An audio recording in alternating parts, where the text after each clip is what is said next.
Well, I'm absolutely delighted this afternoon to be interviewing Lynne Corner, and Lynne is the director of Voice, and that's part of the UK National Centre for Ageing. I'm very lucky. I've known Lynne for a number of years, and I'm always staggered by the breadth, depth, and reach of both NICA, which is the National Innovation Centre for Ageing, and Voice. And I'm always fascinated because Lynne's just returned from some foreign climb somewhere or other. She always makes me very jealous. But maybe, Lynne, it would be great to hear about you and about NICA and about Voice, if you've got a few minutes. Absolutely, and it's lovely to see you, John, as well. It's always a pleasure. So my name is Lynne Corner. I'm the Deputy Director, actually, of the UK National Innovation Centre for Ageing, which was established by UK government to really help businesses to capitalise on the colossal economic growth opportunities arising from global longevity economies. And so we're all about kind of ageing intelligence, synthesising all of this data that is around, all of the insights that we can get from kind of people, and really sharing that with businesses to fill in the gaps and make sure that we can kind of get people the products and services that they need, want and aspire to have. And to do that, you mentioned at the start that I'm the director of Voice, which is a great honour. Voice actually stands for valuing our experience. And we were really early, about 14 years ago, just recognised and valued how much wisdom, knowledge, creativity, imagination, ideas are locked in the public, in people with lived experience who might have been carers, but also their professional experience, and how, if we can harness of all that experience and involve people in meaningful co-design, co-development of products, how much better we will be. And a big part of Voice is listening to people, empathizing with pain points, understanding better the challenges, but also the opportunities, so that we can really both respond and anticipate what are the big challenges around healthy aging, and grow the community so that it's all generations. So not just older people, as important as that is, this is a cross-generation conversation.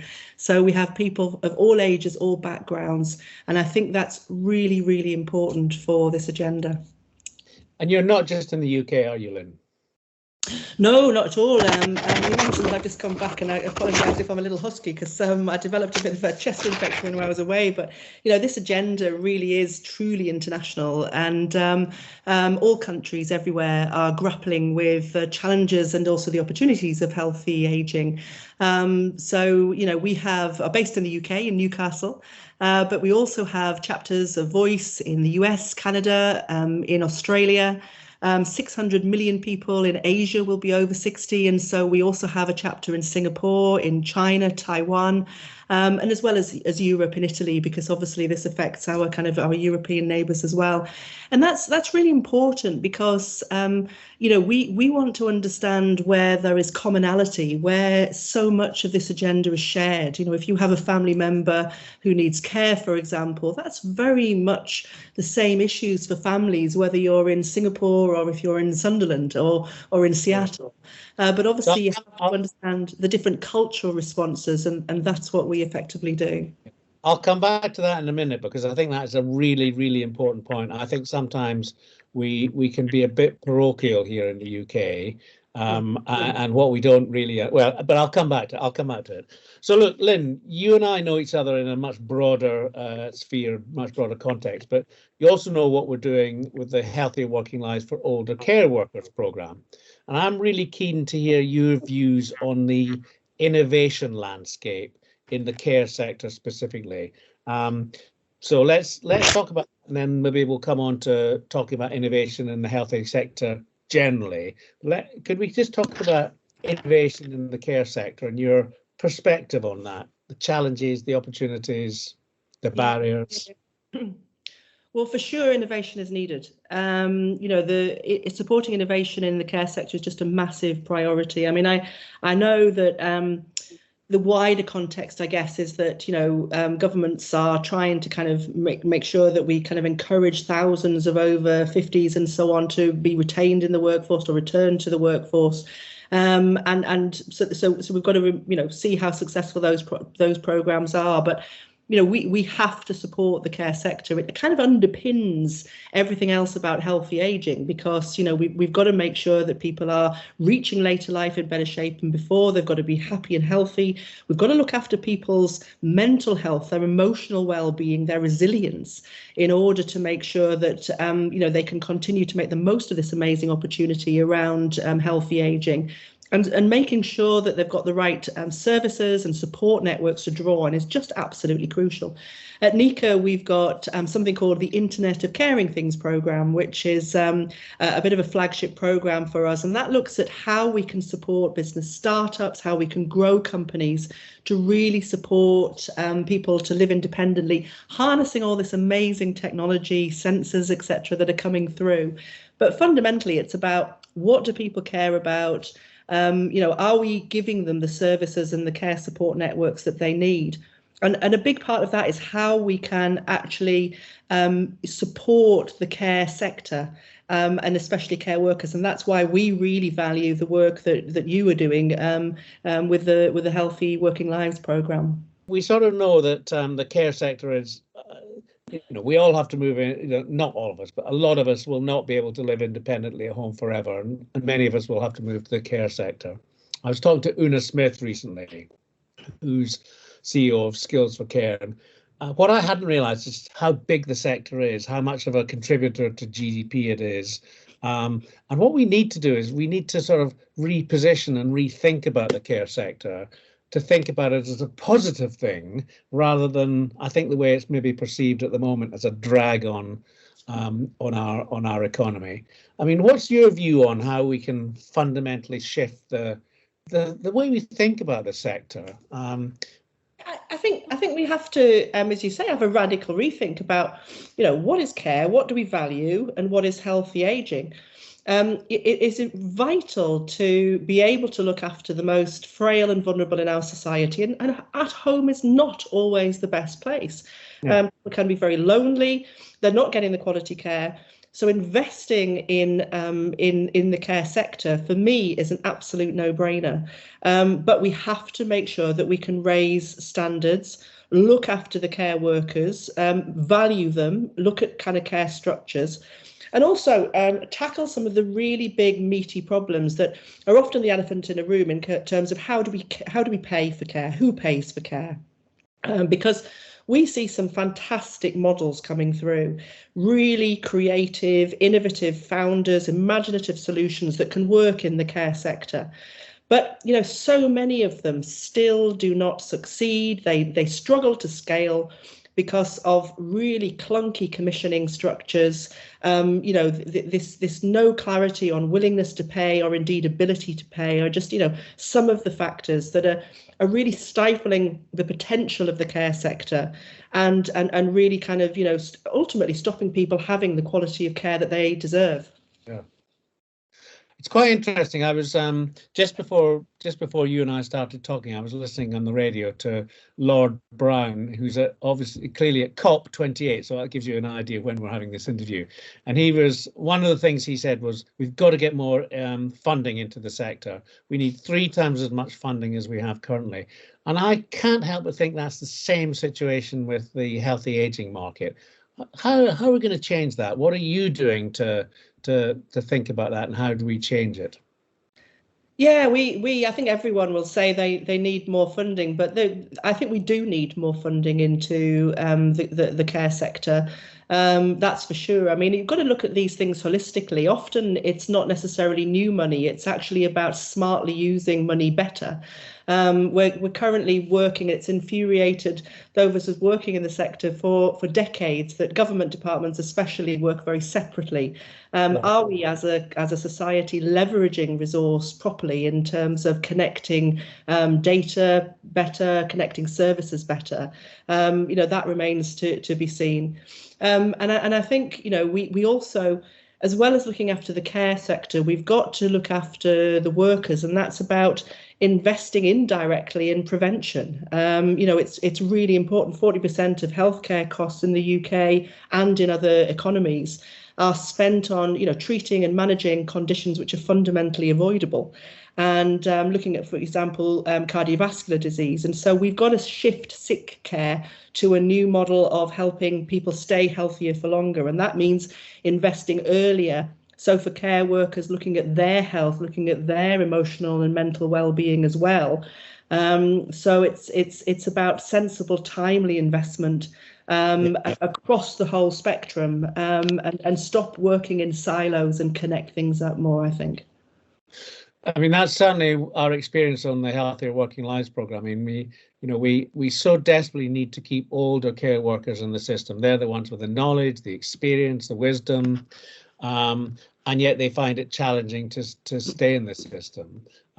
So, and also they find it challenging that with so much bureaucracy, so many other things they've got to do, that they can't actually spend the time doing what they want to do, which is care for people. The secrets, it's written on the box, it's the care system. They want to care for people, and so often they find that they can't because they've got so much else to do. So that sort of innovation that we're talking about, there must be so many ways that we can use AI, technology to actually help the working staff actually do their jobs more fulfillingly. Absolutely, and I think we're on the cusp of realizing that kind of full transformation of what we can do with kind of the potential of AI, of assistive technologies to support carers. The UK, thankfully, is at the forefront of ethics and regulatory change so that we can help understand that, and it's very exciting for care innovation. There's all sorts of innovation coming through from robotics, which is much maligned, but actually there's an amazing amount of really exciting potential that can help take away some of the tasks that care workers find quite difficult, heavy lifting and so on and so forth. So huge potential there. But again, we've just got to join it up. I mean, care workers have told us, that they struggle with that kind of the timing, the amount of paperwork that they have to do and so forth, which takes away time for care. Similarly, the person, the service users, are also feeling that pain in terms of high turnover, almost a full-time job being cared for because you're traveling, but different people coming for appointments. It's very, very difficult for informal carers who live remotely to kind of understand what's happening, which can be very stressful. So again, we are seeing, though, creative, imaginative solutions coming through that can really transform this, but we have got to tackle how it is paid for and have fairness and equity across the system, because there is a real danger that those with resources, the healthier, getting wealthier, healthier, and there's a group left behind. So we have to tackle that head on. Okay, good. So, Lynne, we talked earlier on about your international presence. I mean, and you really are, if not in every country, you've got an amazing global presence. So, I mean, you must have that perspective on what other countries are doing and what other countries are doing well, that so few of us actually get the chance to really experience. Who's doing it well? What are they doing? What should we be doing? Well, I think we do have a great deal of knowledge of what is happening in other areas, which I think is really valuable because, as I said earlier, every country has got this global population, and it's really important to see how different cultures are experiencing aging and what they're doing about it. We are seeing a great shift away from hospital care, from secondary care in many places, investing in at-home care. So what could previously be provided in hospitals, which of course is very costly and very time consuming, how can that be provided more in community sessions is something that is particularly interesting. I think there is an international conversation around how best to involve citizens in their own care, and that's sort of coming through, etc. Big shifts, in place of places like Colombia, where they've put a real emphasis on women in care and are looking proactively at how to support women in terms of the workforce as carers. And so we're seeing sort of great positives there. But, the commonality to this is that it is something that everyone is struggling with. And I think, where we see the most potential is where you can actually co-design a service, from scratch. Some countries have got that luxury, and in the UK we have a system that has evolved. We've bolted bits on here and there, and perhaps it doesn't work as efficiently and as effectively as it could do. But I think in the program that you've got, in terms of emphasising that co-design, emphasising involving different stakeholders to really appreciate and involve their views, which is obviously what we do at Voice and the National Centre, is just fundamental, because then you're keeping close to the outcome, you're keeping close to what people value, and from that, I think that only positive innovation can follow. Well, I mean, you're absolutely right, and our proposition around the Healthier Lives programme has been about co-design, about involving people on the front line and co-designing with them as a vital ingredient in the mix. And I think that sort of intrapreneurial approach is actually the way forward. I really genuinely do. People swooping in from outside, sometimes that works. But actually, unless you can really empathise, unless you're there as part of the problem as well as the solution, it becomes very difficult. So I hope we've found a really intelligent way of going about it.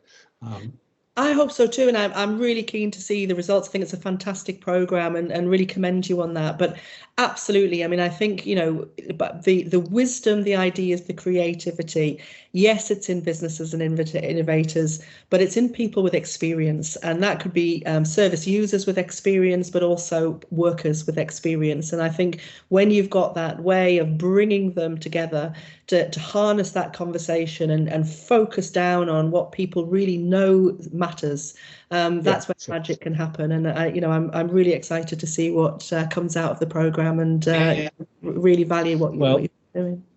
Yeah. So I've wanted to ask this, and you and I have sort of talked about this before, but I'm sure people would be interested. I know you're based in Newcastle, and some people might think that's a strange place to be when you're at the centre of the UK. Why in Newcastle, and why do you think that's important, or location doesn't matter? Or tell us about that. Well, Newcastle's a fabulous place to kind of base the National Centre. We also are co-located with the National Innovation Centre for Data. And I think this is something that is affecting every community across the UK, and as we've spoken about internationally. Newcastle is a very small city, and it's actually very helpful for us in terms of very close working between, for example, universities, hospital, health and care, social care. But also Newcastle has very wide health disparities, and again, really, really important to understand those and to be able to respond to those. But also a bit of a hub in terms of innovation around healthy aging, and a lot of startups, a lot of new creative, founders who are coming through, looking at kind of how we can harness the potential of volunteers. For example, a company called On Hand, which we worked with very closely.